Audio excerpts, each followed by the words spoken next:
Pourquoi tombons-nous malades?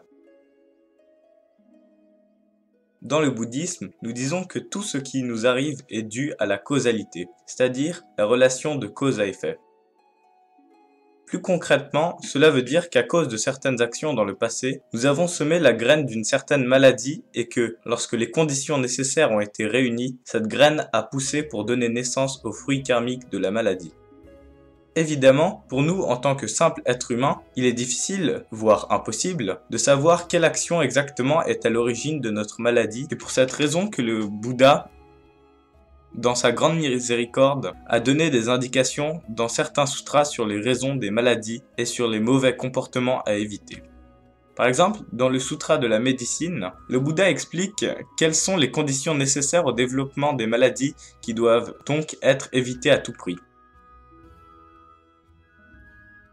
Il est dit dans ce sutra que toutes les maladies proviennent du déséquilibre entre nos 4 éléments, du manque d'harmonisation entre eux.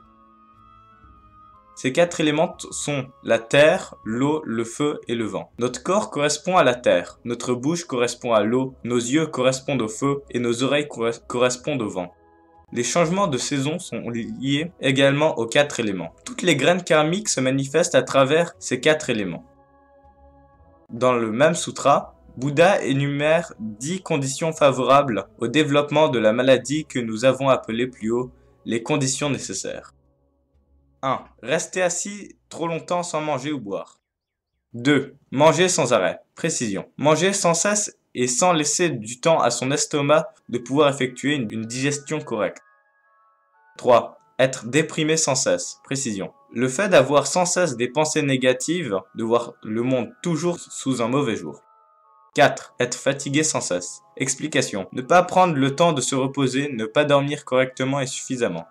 5. Avoir des contacts sexuels trop fréquents. Explication. Le sexe est très agréable et par ce fait très attractif pour les êtres humains. Malheureusement, l'abus de ce plaisir fatigue et use le corps et l'organisme n'arrive plus à récupérer ses forces. 6. Être très souvent en colère. Explication. S'énerver pour rien et même quand cela semble justifié, fatigue le corps et l'esprit et le mène à toutes sortes de problèmes. 7. Retenir ses selles. Explication. Ne pas aller aux toilettes quand nous en avons envie peut mener à la constipation et à bien d'autres problèmes encore. 8. Retenir son urine. 9. Retenir ses flatulences. 10. Retenir ses hoquets ou ses rots.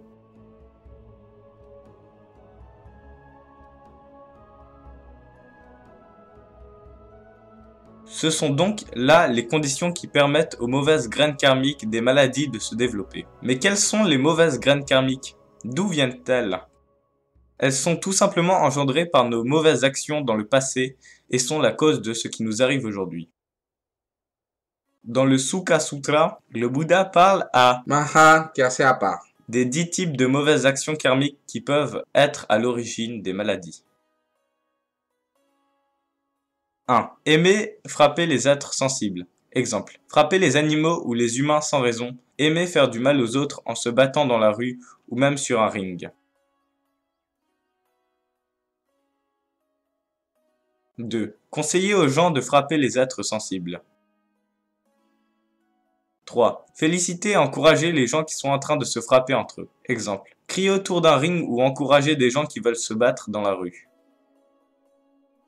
4. Être content de voir que les gens se font frapper. 5. Créer des soucis à ses parents. Se comporter mal envers eux. 6. Créer des soucis aux vrais saints. Se comporter mal envers eux. 7. Être content de voir que les gens sont malades. 8. Ne pas être content de voir que les gens ont guéri.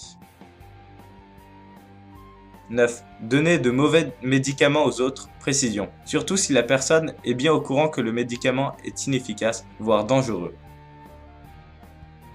10. Manger trop et sans cesse. Précision. Manger avant que l'estomac n'ait digéré le précédent repas. Dans le même sutra, Bouddha explique également à Mahakasyapa les 10 types de mauvaises actions karmiques qui peuvent réduire la durée de vie d'un humain. 1. Tuer les êtres sensibles. 2.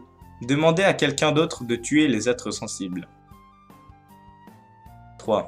Féliciter et encourager les gens qui tuent des êtres sensibles. 4.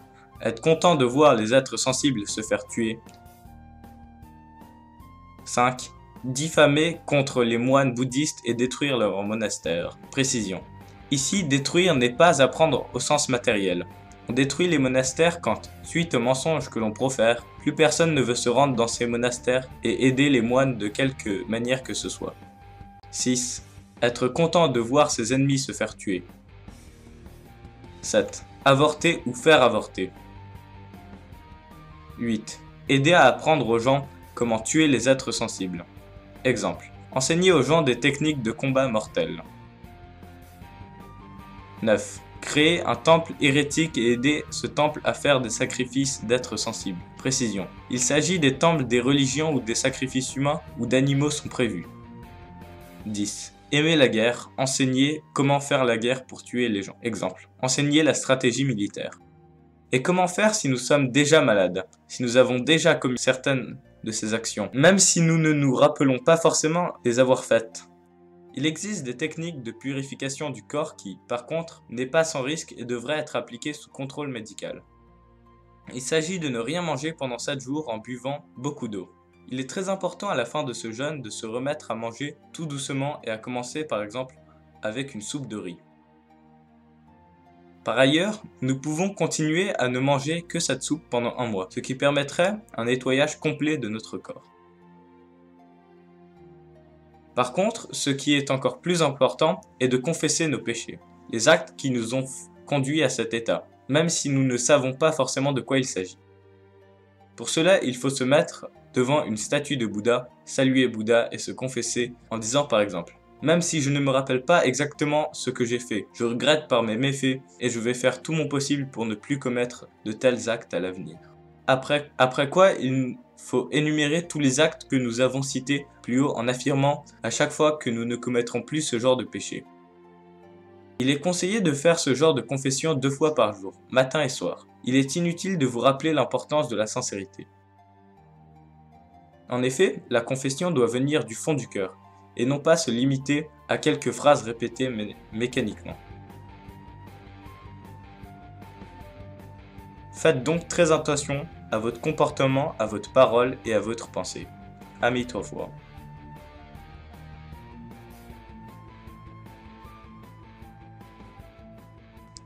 Association du vrai cœur.